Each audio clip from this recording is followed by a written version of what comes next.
of a policeman giving orders to the people at Chulu Farm to get out. Now they protest again. The policemen just came at 3 o'clock. They ignored the court.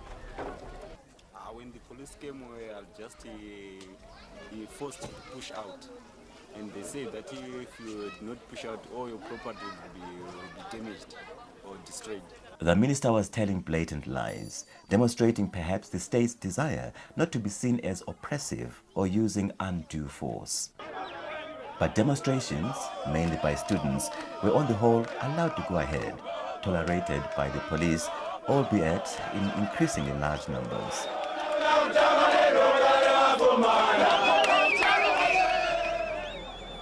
The fatal shooting of innocent civilians in police crossfire in 1995 sparked more demonstrations in Harare. These were suppressed with increasing ferocity.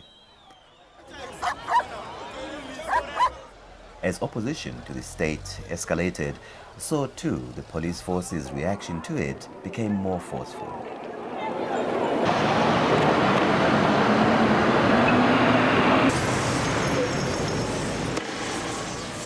As the 90s progressed and the economy weakened further, Zimbabwe experienced an upsurge of civic unrest.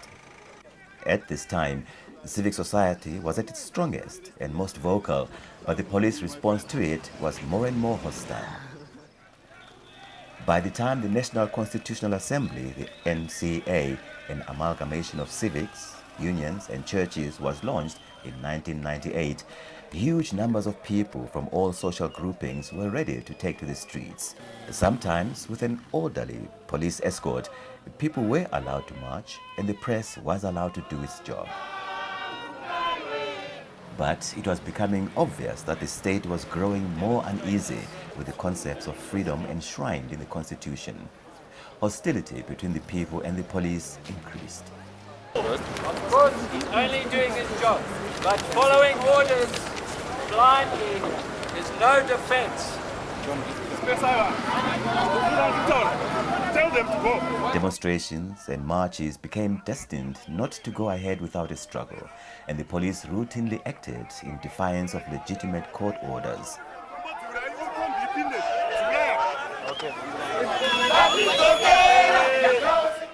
Increasingly, excessive measures were used.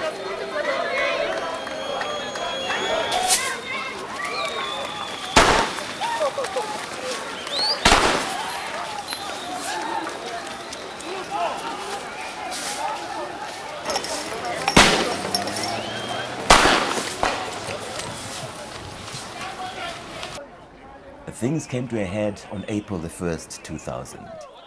The government had lost the referendum vote on a new constitution. The first of the illegal and often violent farm invasions had begun, sanctioned by the government and watched over but not stopped by the police.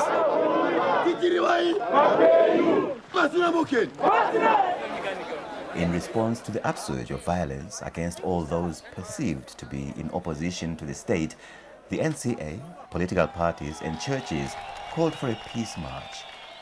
It was at first stopped by the police, who once again refused to recognize a court order permitting the march. We've just given that gentleman, Mr. Mtukwa, the order which he threw on the ground. As far as we are concerned, he has been given that order. 2 people were arrested in defiance of the courts, but the march eventually got off to a start 2 hours late.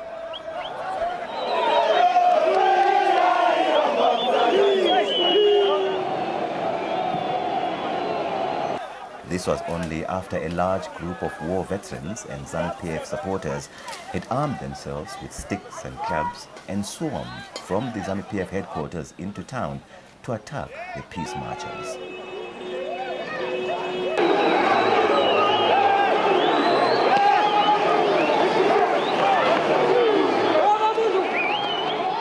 The police did nothing to stop the ensuing street battle, apart from to tear gas the peace marchers.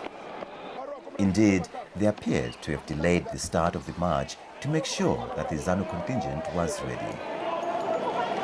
Plenty of people were arrested that day, everyone a participant of the peace march. Not one of the attackers was arrested, even though some had inflicted serious injuries. The message was clear, and the April 1st, 2000 Peace March was the last such mass demonstration to be seen on the streets of Zimbabwe. 2000 and 2002 were both major election years in which it seemed that the opposition movement for democratic change would pose a serious threat to the ruling party of Robert Mugabe.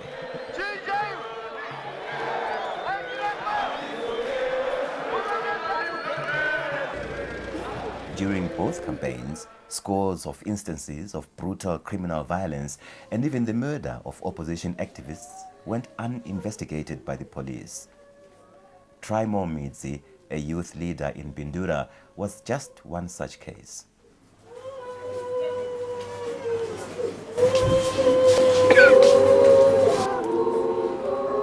Patrick Nabanyama, an MDC polling official in Bulawayo, was kidnapped on the eve of the elections by known ruling party members.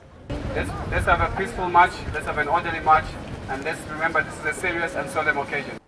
His memorial march was held 1 year later in Bulawayo, uninterrupted by the police.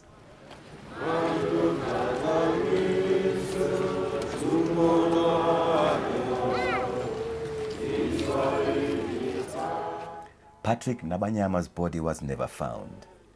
The suspects were pardoned of kidnapping by presidential amnesty. As there was no body, murder charges were dropped.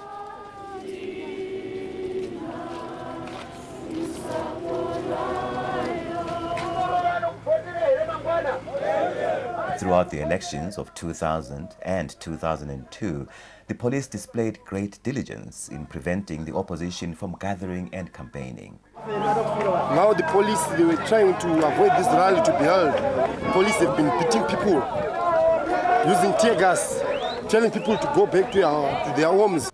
Many were arrested for doing what their counterparts in the ruling party were free to do openly. The introduction of the Public Order and Security Act, POSA, in time for the presidential elections of 2002 gave the decision to allow or deny permission to hold rallies and meetings entirely in the hands of the police. The scores of opposition rallies were banned and violently dispersed. So what they did was they stopped that rally and heavily assaulted two of our youths. It's a fascist law. Why should we be given permission to exercise our democratic right to freedom of expression, to freedom of association, and to freedom of movement, which are all constitutionally guaranteed? The thousands of arrests under the Miscellaneous Offences Act and POSA were designed to keep people who were not loyal to the government off the streets. By locking them up on bogus charges, by taking away their ID cards and so forth. Only 13% of all POSA arrests ever came to court, and only a staggering 0.2% resulted in conviction. It's the same sort of thing that happened in the late 70s when Ian Smith was in the late summer of the political life of that regime. So we are not surprised at all. Opposition activists were not alone in being silenced by arbitrary arrest and detention. Journalists protesting the bombing of the only privately owned daily newspaper, the Daily News, were prevented from marching by a police force that outnumbered them 4-1. The police have now given us 5 minutes to disperse or unleash tear gas orders. New and tough media laws introduced over this period resulted in many journalists being detained, denied press accreditation, and some foreign correspondents being deported. Prohibited immigrants, I'm being deported now, I'm going directly to the airport. This is not the action of a government that is confident in its own legitimacy and it is afraid of a free press. Where's my order?